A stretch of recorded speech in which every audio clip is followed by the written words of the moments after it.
ኦርቶዶክሳውያን ውድ አባቶች እናቶች ምእመናን ምእመናት እንግዲህ በቀልድና በጨዋታ በነዘላልነት ያሳለፍንባቸው ዘመናት አሁን የሚታሰብባቸው ጊዜዎች ናቸው። አሁን እንደ ልብ ኦርቶዶክሳዊ ልብነት ይዘን ነው እናስበው።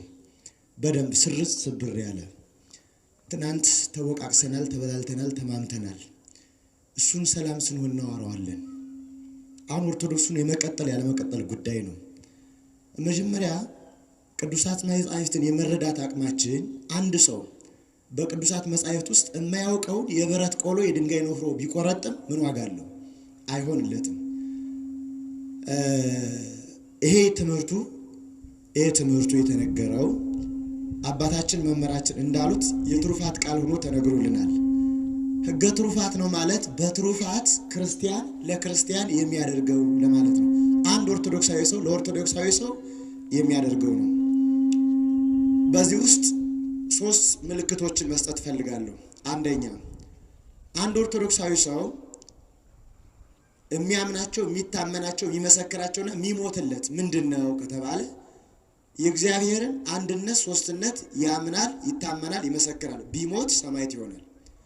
ሁለተኛ እግዚአብሔር ቃል ከወዲው ዓለም ወደዚህ ዓለም መጣ ብሎ ያምናል፣ ይታመናል፣ ይመሰክራል፣ ይሞታል፣ ሰማዕትም ይሆናል፣ ይጠብቃል። ሶስተኛ የቤተክርስቲያን ህልውና የቤተክርስቲያን አንድነት ቅድስት ቤተክርስቲያንን አስተምሯን ዶግማዋን ቀኖናዋን የሚጥስ እርሷን ያምናል፣ ይታመናል፣ ይመሰክራል፣ የሚጥስ ካለ ይጠብቃል። እነዚህ ስጦታዎቹ ናቸው። እኛ ኦርቶዶክሶች መሰረታዊ ነገር አራት ነገር ያስፈልገናል። ሃይማኖት፣ ሀገር፣ ቤተክርስቲያን፣ ፍትህ ያስፈልገናል። እኛ ኦርቶዶክሶች ሀገር ያስፈልገናል አለን። ግን ኦርቶዶክስ መሆን እንደ ሀገር እንደ ሌሎች ዓለማትም ጽሉ ነው። ሲጀመር ታርጋ ይለጠፍለታል። የምናምን ሃይማኖት የሰሜኑ ሃይማኖት የሆነ ቋንቋ ተናጋሪ ሃይማኖት ይባላል። ለምሳሌ በሌሎች አሁን የሚሰብኩ ሰዎች የእንተና ሃይማኖት ይላሉ። ሰሜኑ ላይ ሲሄድ ደግሞ ጌታ እንስበካችሁ ይላሉ። ጉዳዩ ፖለቲካ ነው ማለት ነው። ኢትዮጵያ ውስጥ እኔም ይገባኝ ኢትዮጵያ ውስጥ የብሔርም የጎሳም ፖለቲካም የለም። የሃይማኖት ግን አለ። ግን ልብሱ ብሔርና ቋንቋ ነው ልብሱ። እኛ የምናየው ልብሱን ነው። ሰዎቹ የሚሰሩት ግን ውስጡ ላይ ነው። ሀገር ያስፈልገኛል። የት ላይ ነው ማመልከው? ሃይማኖት ያስፈልገኛል ብያለሁ። ሃይማኖት የት ነው ማመልከው? ቤተክርስቲያን ላይ ነው። ቤተክርስቲያን መሰራው የት ላይ ነው? ሀገር ላይ ነው። ሀገር እንዳልኖርስ ካሳደዱኝ ፍትህ ያስፈልገኛል። ኦርቶዶክስ ፍትህ አጣን። ጥምቀት ምናከብ ለምነን፣ መስቀል ምናከብ ለምነን፣ በዓል ምናከብ ለምነን። እኛ ኦርቶዶክሶች እግዚአብሔርን የት ላይ ነው የምናመልከው? የት ነው ማመልከው? እኔ እኮ መጽደቅ ፈልጋለሁ። ሃይማኖት አለኝ፣ እግዚአብሔር አለኝ፣ ታሪክ አለኝ፣ ሀገር አለኝ። ግን ስዱድ መሆን እስከ መቼ ነው? ስዱድ መሆን ይህን ታሪክ ማስታወስ ፈልጋለሁ። ምን ለማለት ነው? ይህ ንቁነት ይጠይቃል። ንቁነት ኦርቶዶክሳዊ ርቱዕነት። ኦርቶዶክስ በቀለኛ አይደለም፣ ተከላካይ ግን ነው። ራሱን መጠበቅ ወንጀል አይደለም። ፍትሐ ነገሥት አንቀጽ 45 ላይ አገርን የሚያጠፉ ቤተክርስቲያን የሚወሩ ይመጡ ተንስ ወተቃተል ተነስና መልሳቸው ይላል ፍትሐ ነገሥት አንቀጽ ላይ። ይሄኛው በጣም ጥቅስ ለለመድነ ሰዎች ጥቅሱን በደንብ እናሳያችሁ። ቅድም የኔታም እንዳሉት የማቴዎስ ዮሐንስ ወንጌል ምዕራፍ 2 ከቁጥር 17 ጀምሮ ያለው ስናይ ቤቴ የጸሎት ቤት ይባላል ብሎስ ቤቱን አጽድቷል። ግን አንዱ ስለብዙ ሙቷል፣ ስለብዙዎች ግን ቤተክርስቲያን አድኗል። አስባችኋል? ስለብዙዎች ቤተክርስቲያን አዳነ፣ አንዱ ግን ስለብዙዎች ሞተ። እንዲህ ስላችሁ ምንም ይሁን ምን ስለ ሃይማኖቱ መከራ የሚቀበል ሰው ሰማዕት ነው። ስለ ሃይማኖቱ ምንም ይሁን ምን በደለኛ ምናምን ሊሆን ይችላል። ስለ ሃይማኖቱ መከራ ከተቀበለ ሰማዕት ነው።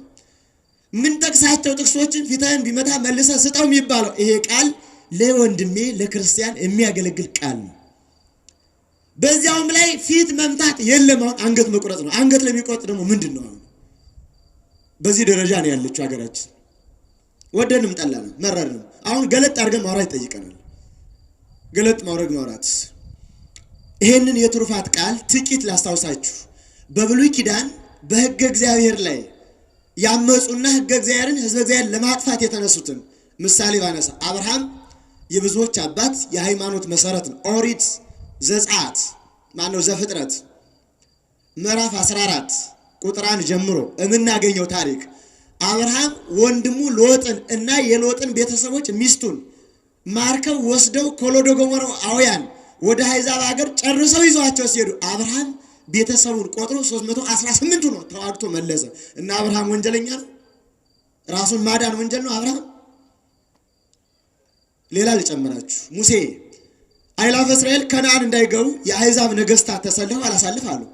እነዚያን ድል አድርጎ ገባ። እና ሙሴ ወንጀለኛ ነው? ሌላ ልጨምራችሁ። ፊናስ የተባለ ሰው ዘምሪና ከስቢ የተባሉ ከስቢ እና ዘምሪ በቤተ መቅደስ መካከል ሲያመነዝሩ ፊናስ የተባለ ሰው ከቤተ እግዚአብሔር የገባ ዘገር ወይም ጦር ነበረ። ሁለቱንም እዚያው አስጣበቀና አስቀራቸው። እግዚአብሔር ምን አለው? ፊናስ ወልደ አልዓዛር ወልደ አሮን ካህን አስተንፈስ ካለ ልቤ አልዓዛር ልጅ የአሮን ልጅ ፊናስ ልቤን ደስ አሰኘው አለና ምን አለው እግዚአብሔር? 300 ዓመት መዋዕለ ክህነት የክህነት ዘመን ሰጥቻለሁ አለው። ለምን ነው እግዚአብሔር እንዲህ የሚያደርገው? ሌላ ልጨምራችሁ። ዳዊት ጎልያድ በእስራኤል ሲዘባበት በወንጭፉ መታው። ዳዊት ሳኦል ሲታመም ግን በገና ደግሞ ፈወሰው። ዳዊት በገናም ነበረው ወንጭፍም ነበረው። ኦርቶዶክሳዊነት እንዲህ ነው፣ ይጠብቃልም ይዘምራልም። ኦርቶዶክስ ቀዳሽም ተኳሽም አራሽም ነው የነበረው፣ ጅላጅል አልነበረም። ይቀድሳልም ያርሳልም ይጠብቃልም። በዚያ ስሪት ነው የነበረው። ለምሳሌ ዮዲትን ታስታውሳላችሁ። እስራኤልን ገብሩ ብሎ ሆሎሆርኒስ የሚባል አረመኔ ንጉስ ተነስቶ እስራኤልን ሊያጠፋ ሲል ገብሩ አላቸው። ምን ወርቅ ብር እህል እንገብር አሉት። እኔ የወርቅ እህል ድሃ ነኝ አለ። ታዲያ ምንድን ነው የምትፈልገው? ከእስራኤል ቀኝ አይን ነው የምፈልገው አለ። አይን ውሃ አይደለም ምን ይሰራል አሉት። ጀግና ተብዬ መመስገን መወደስ ለዝንት ዓለም ነገር እፈልጋለሁ። ሰው ጠገበ ማለት ነው። የእስራኤል ጀግኖች አይናቸውን ለመገበር ተስማሙ። ምን እናደርጋለን አንችል ብለው ዮዲት ባጭር ታጥቃ ሸብ አድርጋ ወገቧን ታጥባ ተቁላ ተቀብታ ከአሕዛብ ከተማ ሂዳ ሆሎሆርኒስን አንገቱን ድል አድርጋ መጣች። እስመ እግዚአብሔርን አዳነች። አሕዛብ ነው አይምርም። ዘንዶ ውጦ ነው የሚያላምጠው። አሁን እየሆነ ያለው ኦርቶዶክስ ውጦ ማላመጥ ነው እየሆነ ያለው። ውጦ ማላመጥ፣ ስርዓቱን ውጦ ማላመጥ፣ ታሪኩን ውጦ ማላመጥ፣ ሃይማኖቱን ውጦ ማላመጥ፣ ኦርቶዶክሳዊነት መጥላት፣ ፍጹም ጥላቻ። ይሄ በምንም አይመለስም። ጥላቻው ሩቅ ነው፣ ፈጽሞ ነው የሚጠላው። እስካሁን ድረስ ታገሱን። ብዙ ናቸው ኦርቶዶክሶች፣ አቅም አላቸው፣ ብዙ ናቸው፣ ይናገራሉ፣ ያውቃሉ፣ እንዲህ ሊሆኑ ይችላሉ ከሚል የተነሳ እንጂ ፈርታውንም አክብረውንም አይደለም። ማለት ወደውን አይደለም። ፍጹም ይሄ መረዳት ይጠይቀናል። የምላችሁ ንጹህን ሕዝብ የትኛውን በቀል ጥላቻ እንዲኖር ፈጽሞ አይገባም። ኦርቶዶክስ ጥላቻ ሊኖረው አይገባም። ራስን ማዳን ግን ወንጀል አይደለም። ወንድሜ ሲገሉን ጽድቅ ከሆነ ራሳችንን ስንከላከል ጽድቅ ማይሆንበት ምክንያት የለም። ሰምተሃል? ሲገሉን ጽድቅ ከሆነ ራሳችን ስናድን ጽድቅ ማይሆንበት ምክንያት ፈጽሞ የለም።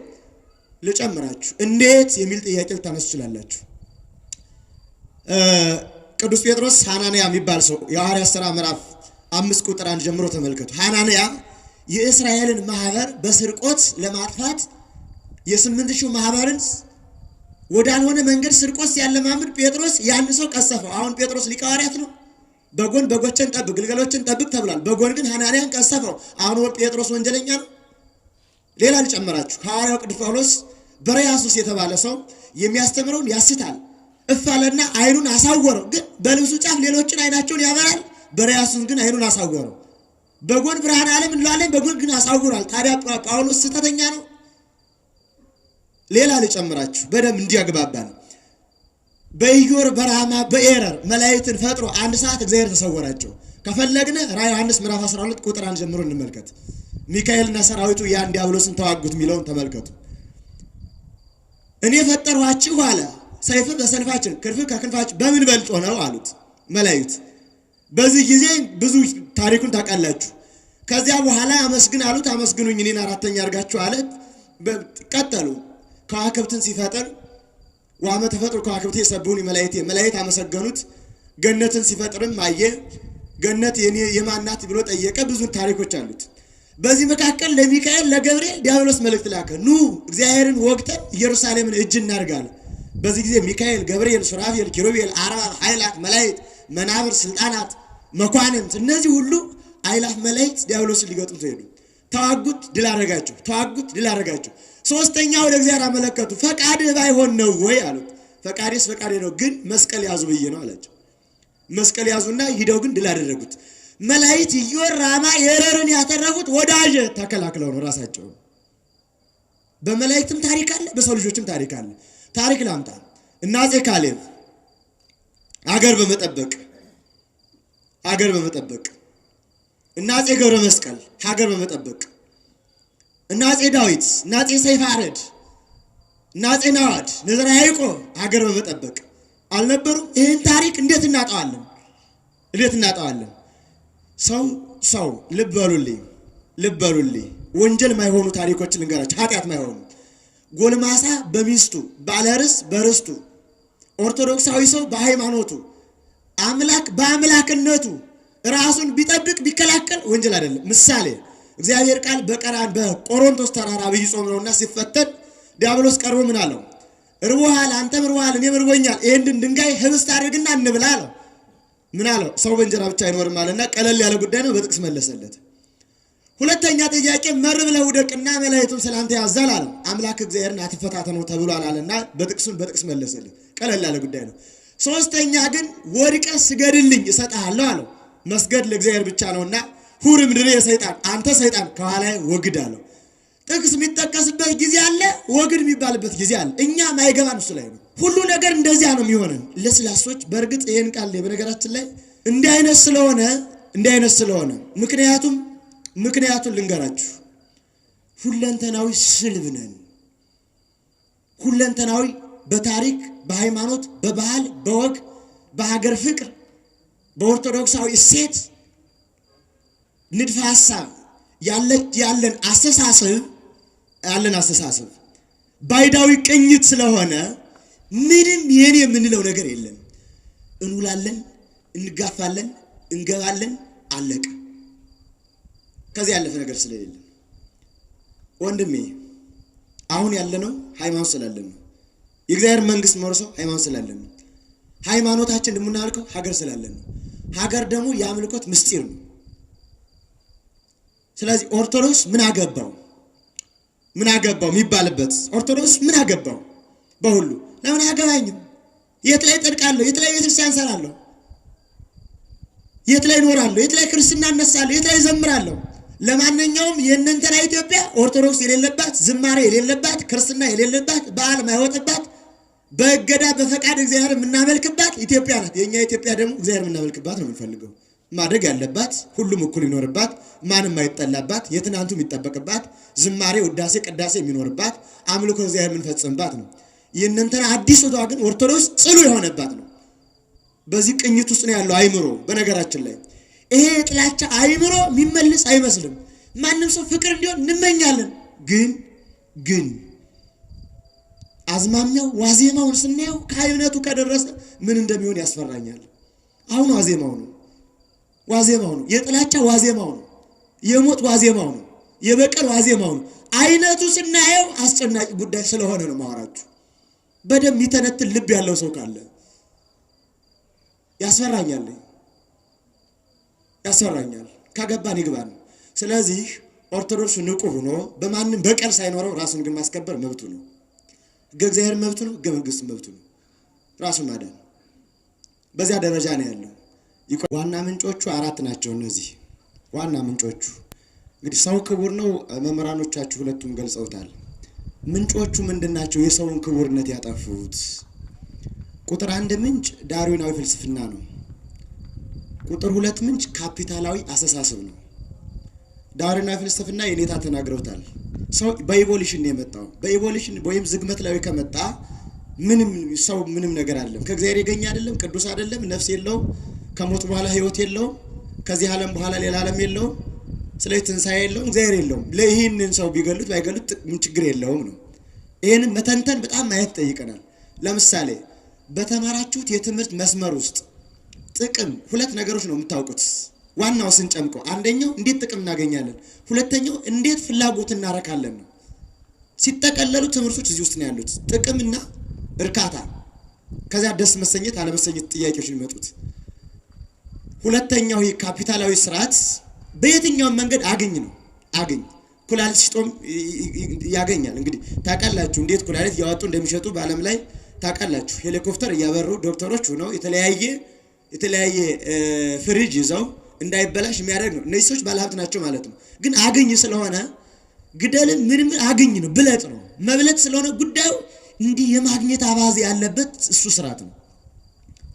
ስርዓት ነው።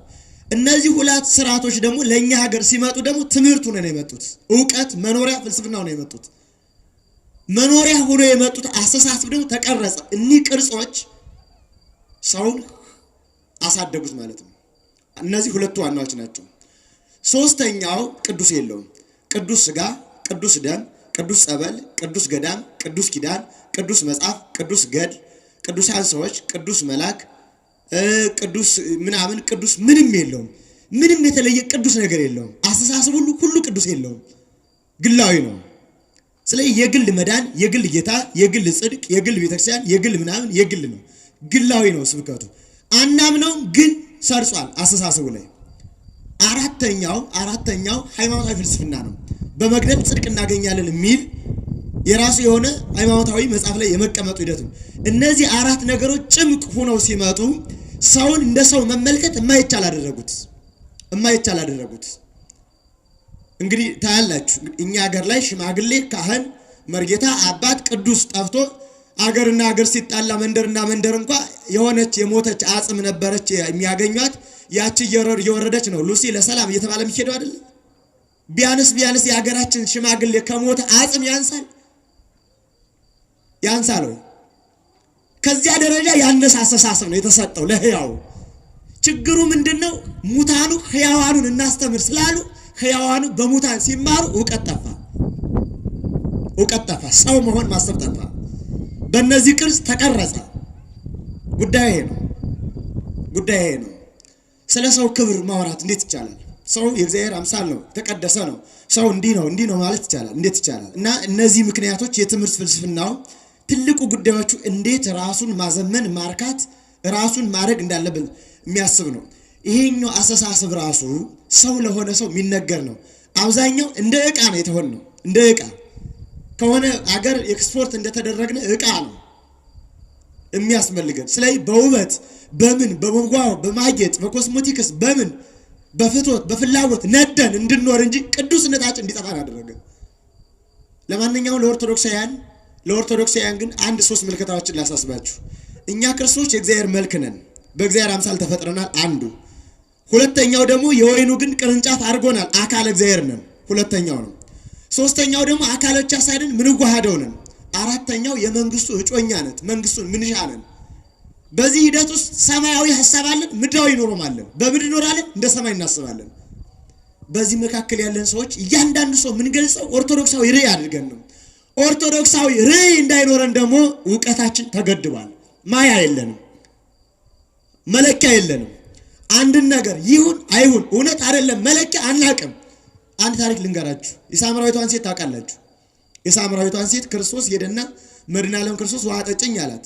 እስመ ኢያብሩ ሕርመት አይሁድ ምስለ ሳምራውያን፣ አይሁድ ከሳምራውያን ጋር አይተባበሩም፣ በስርዓት በባህል አይተባበሩም አለችው። ከዚያ ማን እንደሚለምንሽ ብታውቂ ኑሮስ የሕይወት ውሃን ስጪኝ ባለሽ ነበር አላት። ከዚያ ሀበኒ እግዚእ ከመ ይጽምዕ ወይምጻእ ዘየ፣ ጌታዬ እንዳልጠማ ከዚያ ውሃ ስጠኝ አለችው። ከዚያ በኋላ የሕይወት ውሃ እኔ ነኝ አላት። በዚህ ጊዜ ግራ ገባት። አንተኑ ተአቢም ያዕቆብ አቡነ፣ ከአባታችን ከያዕቆብ አንተ ትበልጣለህ አለችው።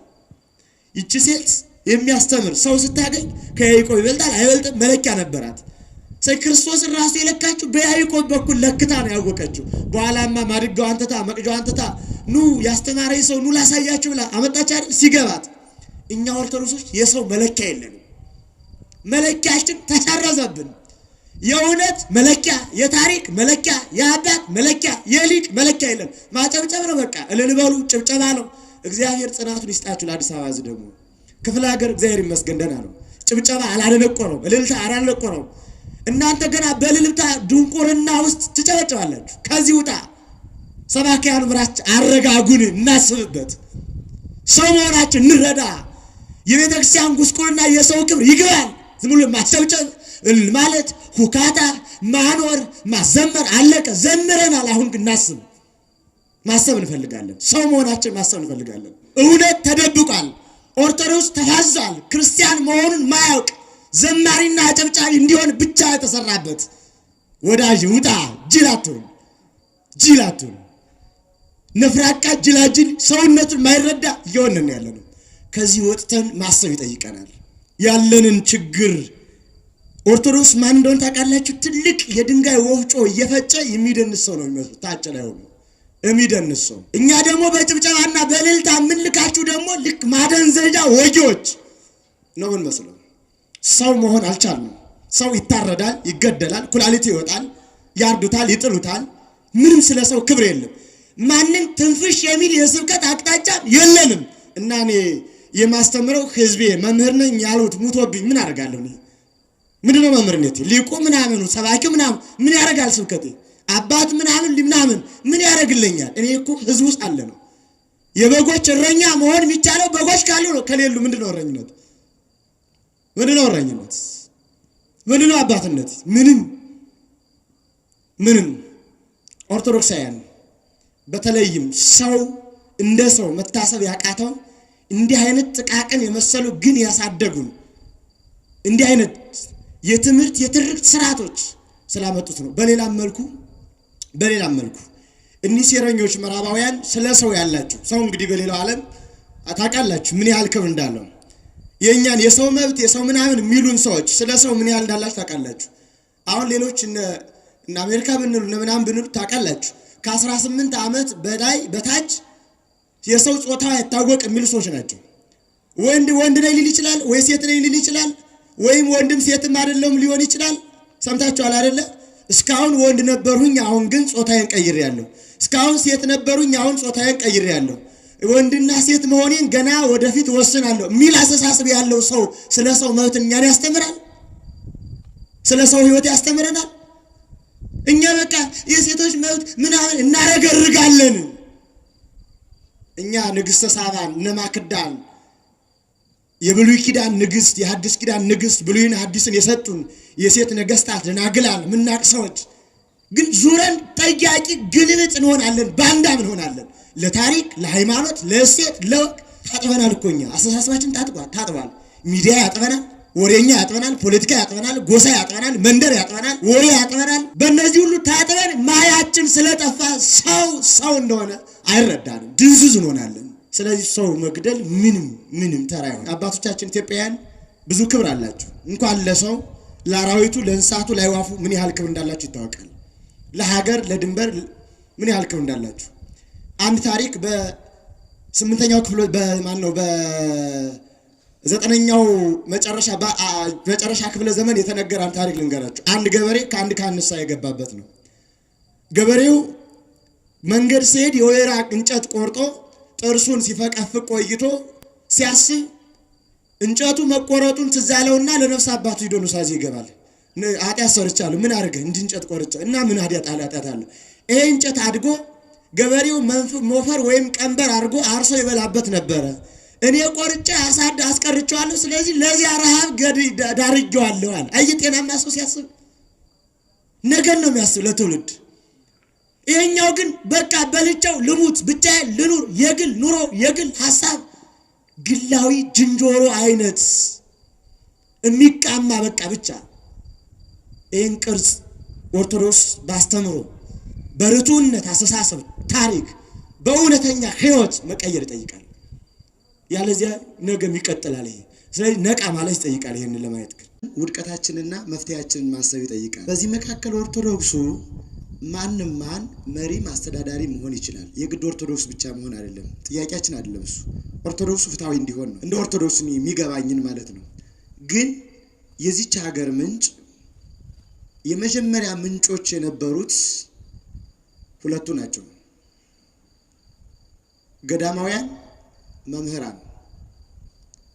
ገዳማውያን መናንያንና በየጉባኤ ቤቶቹ የሚነሱ መምህራን አንዱ ዘርፍ ነበራቸው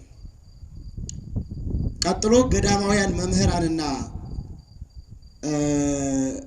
በየገጠሪቱ በየጉባኤያቱ ያሉ መምህራን ሁለቱ ደግሞ የሚወልዱት እውነት የሆነ ሀገር በቀል ዕውቀት አለው እዚህ ላይ ማነግባባቸው ብዙ ነገሮች አሉ በነገራችን ላይ እኛ መድኃኒት ስንቀምም ጥንቁልና ነው እነንተና ሲያዘጋጁት ፋርማሲ ነው እኛ ቆዳ ስናዘጋጅ ፋቂነት ስድብ ነው። እነንተና ሲዘሩት ደግሞ የቆዳ ውጤት ነው። እኛ ብረታ ብረት ስንሰራ እንዲቀጥቃጭ ነው። እነሱ ሲሰሩት ደግሞ ብረታ ብረት ኢንጂነሪንግ ነው። እኛ ጨርቅ ስንሰራ ሽመና ነው። እነሱ ሲሰሩት ደግሞ ቴክስታይል ነው አይደለ? አንገናኝም። የኛ የሆነው ርኩስ ነው፣ የእነንተና የሆነው ደግሞ ትክክል ነው። ለማንኛውም እነዚህ አባቶች ሀገር በቀል ስነ መድኃኒት፣ ስነ መንግስት፣ ስነ ስርዓት፣ ስነ ህዝብ፣ ስነ ሀገር፣ ስነ ሃይማኖት የሚያስተምሩበት የእውቀት ማዕከል እሴት የማስተማሪያ የትምህርት ስኬል ነበራቸው። ይሄ ትምህርት ሰው አድራጊ ሀገር ወዳድ ነው። በዚህ መካከል እንዳይጠሉ የሚያደርጋቸው 4 ነገሮች አሉ። አንድ መሪም ሲሆን ህዝብ አለው፣ ሃይማኖት አለው፣ ሀገር አለው፣ ታሪክ አለው። ስለ ህዝቡ ሲል በጎ ይሆናል፣ ስለ ሃይማኖቱ ሲል በጎ ይሆናል፣ ስለ ታሪኩ ሲል በጎ ይሆናል፣ ስለ ሀገሩ ሲል በጎ ይሆናል። ሃይማኖትም ከሌለው ታሪክም የሚጠላ ማይወድ ከሆነ ህዝቡንም በብልጠት በማጭበርበር ሚኖር ከሆነ ሀገርም የሚጠላ ከሆነ ስለማን ብሎ በጎ መሆን ይችላል? የሚነግረኛል? ስለማን ብሎ በጎ መሆን ይቻላል? እሺ እንዲህ ብንሆን ስለማን በጎ እንሆናለን? ስለ እግዚአብሔር በጎ እንዳንሆን ሃይማኖት ተጭበረበረብን። ስለ ሀገር በጎ እንዳንሆን ሀገር አስጠላን። ባይድነትና ባንዳነት ልዩነት ትርክት ሴራ እንጂ እውነትና አንድነት አስጠላ። ስለ ታሪክ በጎ እንዳንሆን ታሪክ እንዳይወቅሰን ታሪክ አስጠላን፣ ታሪክም ተዘጋን። ስለ ህዝብ በጎ እንዳንሆን ህዝብ ደግሞ ከፋፈል ነው፣ በመንደር በቋንቋ ከፋፈል ነው። እኔ የማውቅበት የምናገርበት አሁን ማወራችሁ ቋንቋ የማያጸድቀኝና ወንድም የሚገዳ ከሆነ ሊጠፋኝ ይችላል፣ ጉዳይ አይደለም። እኔ ግዕዝ ቋንቋ አወራለሁ፣ የማይጠቅመኝ ከሆነ አይጠቅመኝ፣ መጥፋት ይችላል። እስካዳነ ድረስ ነው። ሰው በዚህ ምክንያት ብቻ ሰውን ሰው ያደርገዋል፣ ይለየዋል። በዚህ አስተሳሰብ ያለ ሰው ሊቀኘው አይችልም ማለት ማየት አይችልም ማለት ነው። ትናንትና የነበሩ አባቶች በተለይም የአራቱ ወላዲ አእላፍ ስብከት ኢትዮጵያን ለብዙ ዘመናት አሻግረዋታል። ወላዲ አእላፍ አቡነ ኢየሱስ፣ ወላዲ አእላፍ አቡነ ተክለ ሃይማኖት፣ ወላዲ አእላፍ አቡነ ዮስጣቴዎስ፣ ወላዲ አእላፍ አቡነ መድኃኒነ እግዚእ ወይም አድኃኔ እግዚእ። እነዚህ አበው የትምህርት የሥርዓት የወግ ትምህርቶች ነበሯቸው። ራሷን የቻለች በፊደሏ የምትቀምር ናት፣ በፊደሏ የምትጽፍ ናት። ስነ ዕውቀት አላት ማለት ነው። ቁጥር አላት፣ ስነ ቀመር አላት ማለት ነው። ትምህርት አላት፣ ስነ ህዝብ አላት ማለት ነው። ፍትሐ ነገሥት አላት፣ ማስተዳደር ትችላለች ማለት ነው። በዚህ ቀመር ውስጥ እነዚህ አባቶች ያስተምሩ ነበር፣ በወላዲያን እየሆኑ ማለት ነው። ለምሳሌ አባ ኢየሱስ እና አባ በጉ እና አቡነ ብንያሚን እና አቡነ ሰርቀብራ እና አቡነ ብስጣውሮስ እና አቡነ ተክለ ሃይማኖት እና አቡነ ሂሩት አምላክ ዘዳጋ እና አቡነ ተክለ ኢየሱስ እና አቡነ አባ ጊዮርጊስ ዘጋስጫ እና አቡነ በጸሎተ ሚካኤል እና አቡነ ገብረ እንድርያስ እና አቡነ ዘካርያስ ዘወለቃ እና አቡነ ያዕቆብ እነዚህን አምርተው በስርዓት ህዝብን እንዲመክሩ እንዲያስተዳድሩ ላኳቸው። ገዳማትን ትምህርትን ከፈቱ። እና አቡነ መድኃኒነ እግዚእ እና አቡነ ያሳይን እና አቡነ ሳሙኤል ዘቆየጻ እና አቡነ ሳሙኤል ዘጣሬጣ እና አቡነ ሳሙኤል ዘዋልድባን እና አቡነ ሳሙኤል ዘደብረ ሃሌሉያ እና አቡነ ያሳይ ዘጣና እና አቡነ ያፍቀረነ ዘጉጉቤን እና አቡነ ዘዮሐንስን እነዚህን ከዋክብት አምርተው ገዳም ምናኔን ትምህርትን ስርዓትን እንዲገነቡ አደረጓቸው፣ አስተማሩ። እነዚህ ደግሞ እንኳን ለአማኝ ለያማኒም አስተምረዋል። ምን ታሪክ አለ የሚል ጥያቄ ሊነሳ ይችላል። ወደን ፈቅደን እንግዳ የተቀበልናቸው በትምህርት ስርዓት መካከል የነበሩ ብዙ ስለሆኑ ማለት ነው። ለታሪክ ልተው እና አባ ተክለ ሃይማኖትም ይሄንን እና አባ አኖሬዎስ እና አቡነ አሮን መንክራዊ እና አቡነ ያዕቆብ እና አቡነ ሳሙኤል ዘደብረ ወገግ እና አቡነ ፊልጶስ ዘደብረ ሊባኖስ 12ቱ ንቡራነ እድ እና አቡነ ዮሴፍ እና አቡነ መርቆሬዎስ ዘመሃግል እነዚህ ቅዱሳን አእላፍ ስብከትም ስርዓትም ሰብነትም ሀገርም ፍቅርን አስተምረዋል። እና አቡነ ዮስጣቴዎስም እና አቡነ ብፁዕ አምላክን እና አቡነ ሰይፈ ሥላሴ ዘጻዳ አምባን እና አቡነ ፊልጶስ አንዳዴ ባሕርን እና አቡነ ዮናስን እና አቡነ ዮሐንስ እና አቡነ እንድርያስ የሚባሉ 24 ቅዱሳን አምርተው ኢትዮጵያ እንደ ነፋሳት እየተመላለሱ አስተምረዋል። የነዚህ ትምህርት ምን ይበጃል? ጥያቄ ልታጠቁ ትችላላችሁ። ሁለት መልስ ልመልስላችሁ እዚህ ላይ። መልስ አንድ፣ መምህራኑ ለምሳሌ ዛሬ በምረዳው እኔ ካለሁበት አንድ መምህር የቅኔ መምህር 500 ተማሪ አላችሁ። 500 ተማሪ መምህሩ ተነስተው ሰማችሁ ደቀ መዛሙርት ተማሪዎች አዎ ሰምተናል፣ አለቃው እንተና ነው ይላሉ። እሺ ይቀበላል። እስር ቤት የለም፣ ፖሊስ የለም፣ ዳኛ የለም፣ ደሞዝ የለም፣ አይጣሉም፣ ክላስ ተቀበበን የለም። 500 ከአንዱ ይማራሉ። እንተና አለቃ ነው ብለው ይኖራሉ። ምንድነው ያኖራቸው? እንዴት ተስማሙ? የአንድ ልጅ አይደሉም? እናት ልጅ አይደሉም? ግን አንድ ቤት ይኖራሉ፣ አንድ ያድጋሉ፣ ከአንዱ መምህር ስር ነው ያሉት። ለምንድን ነው አይጣሉት? አይጣሉም። ምንድነው ያስተሳስራቸው? ምንድነው ያስተሳስራቸው? ይሄ ስርዓት ነበር ሰውን እንዲሁም ያግባባ። እኛ ቤተክርስቲያን እኔ ከማላውቅበት ቦታ በሄድ ቋንቋውን አልሰማም፣ ግን አሜን ብዬ ተረድቼ መጣለሁ። አግባባኛል። ሳልናገረው ያግባባኝ። ምኑ አግባባኝ? እግዚአብሔር አለ መካከል ላይ የሚያግባባ መንፈስ አለ። ይሄ መንፈስ ያግባባ ኖራል። እንዳልኳችሁ በዚህ መካከል ካነሳን ስርዓተ ክህነት አለ፣ ስርዓተ ትምህርት አለ፣ ስርዓተ መንግስት አለ። ስርዓተ ክህነቱ ይናዝዛል፣ ያስተምራል፣ ያጠምቃል፣ ያቆርባል፣ አባት ነው፣ ይዳኛልም ጭምር በነፍስ አባትነቱ። ስርዓተ ትምህርት ያሳውቃል፣ ያስረዳል፣ ያጽፋል፣ ዕውቀትን ያስገነዝባል። ስርዓተ መንግስታዊ ደግሞ ይመራል፣ ስለ ህዝቡ ይኖራል። እነዚህ ይተባበራሉ፣ ይዋሃዳሉ፣ ሀገር ይጠብቃሉ፣ ሀገርን ያስረክባሉ። ከዚያ በኋላ ረጅም ነውና ጉዳዩ ከ16ኛው ክፍለ ዘመን በኋላ ሚስዮናውያን መጥተው መጀመሪያ ቤተ ክህነቱን ከቤተ መንግስቱ እንዲለይ ስራ ሰሩ። ልዩነትን፣ ሴራን አስቀመጡ። ውስጥ ለውስጥ የብራና መጽሐፎችን መስረቅ ጀመሩ። ለምሳሌ የታላቁ አባይን ተመራምሮ ያገኘው ታላቅ ጀምስ ብሩስ እንላለን። ወንድም የአባይን ተመራምሮ ያገኘው እሱ ነው። የኢትዮጵያ ዚያቀ የለ እንድድሮስ ሲጠጣው ሲጠመቅበት የኖረውን ተመራምሮ አገኘው ይለዋል። እና የኛው ሊቅ ደግሞ የስነ ጽሁፍ ማሟያ ይልና ይጠቅሳል። የራሱን እኮ ነው አገኘውልም ይለው። እንዴ የራሴ አይደለ ከሞይ ሰፈር ምን ይቆረጣል ነው የሚባለው። እንደዚያ ማለት ነው።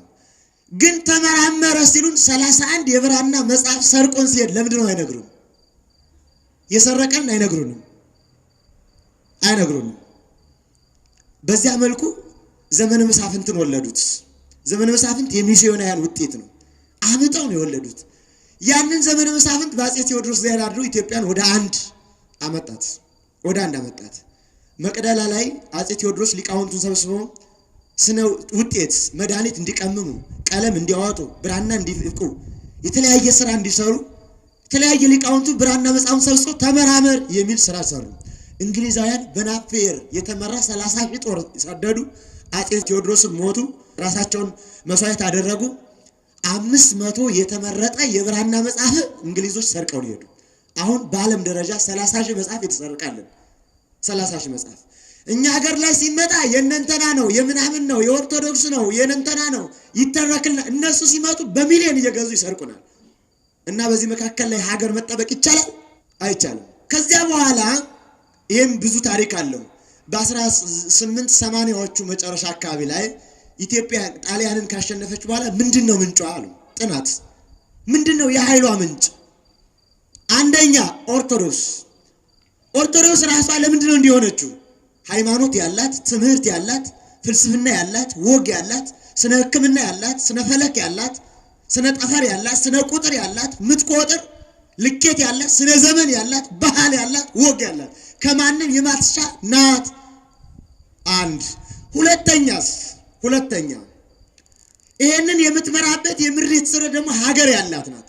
በዚህ መካከል ላይ ይችን ሀገር ለወደፊቱ ቀኝ ግዛት ለመግዛት ምን እናድርግ? ኦርቶዶክስን በትርክት በሴራ ማጥፋት። እንዴት አድርገን? ከራሷ አብራክ መሪ ማውጣት መቻል። ይሄ የቆየ ለ130 ምናምን ዓመት የተሰራ ሪሰርች ነው። ኢትዮጵያን የሚያጠኑ በዓለም አቀፍ ደረጃ ኢትዮጵያን የሚያጠኑ 41 ተቋማት አሉ። አሁን ኢትዮጵያ ላይ የኢትዮጵያ ቤተክርስቲያን የሚያጠኑ ኬንያን የሚያጠና አንድ የለም፣ ሶማሊያን የሚያጠና አንድ የለም፣ ጅቡቲን የሚያጠና አንድ የለም። ኢትዮጵያን የሚያጠኑ ግን ሁሉ ተቋማት አሉ። ለምንድን ነው የሚያጠናት? እጅግ ነው የሚፈራት ኦርቶዶክስ እጅግ። ለዚህ ነው በተለያየ የሚጠምዷት።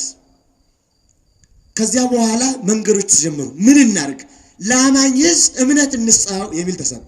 መታደስ፣ መለወጥ፣ አዲስነት ምናምን ብንሰጠው ያመጣ ኦርቶዶክስ እንደምን ተቋቋመ። ከዚያ በኋላ ስርዓተ ትምህርት መጣ። ከዚያ ትምህርቱን አስቀየሩት። ትምህርቱ ከተቀየረ በኋላ እየቀጠለ ሄደ። በተለይም በ1983 ደግሞ ሌላ ስርዓት መጣ። በ1960ዎቹ ሌላ ስርዓት መጣ። በ1983 ሁለንተናው ደካማ ሆነ። በተለይም በእርግጠኝነት ቁርጡ ማውራት ስላለብን ማለት ነው። ቤተክርስቲያንም ሽባ የሆነችው አቅም ያጣችው ምን አይነት ጉዳይ መሰላችሁ?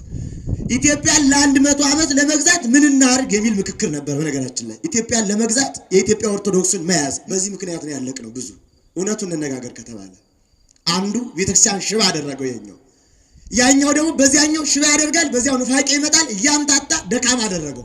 የተሰበርነው የት ላይ ነው የሚለው ግን በጣም ሰፊ ስለሆነ ዘርዝረን መጨረስ አይቻልም። ይቆይ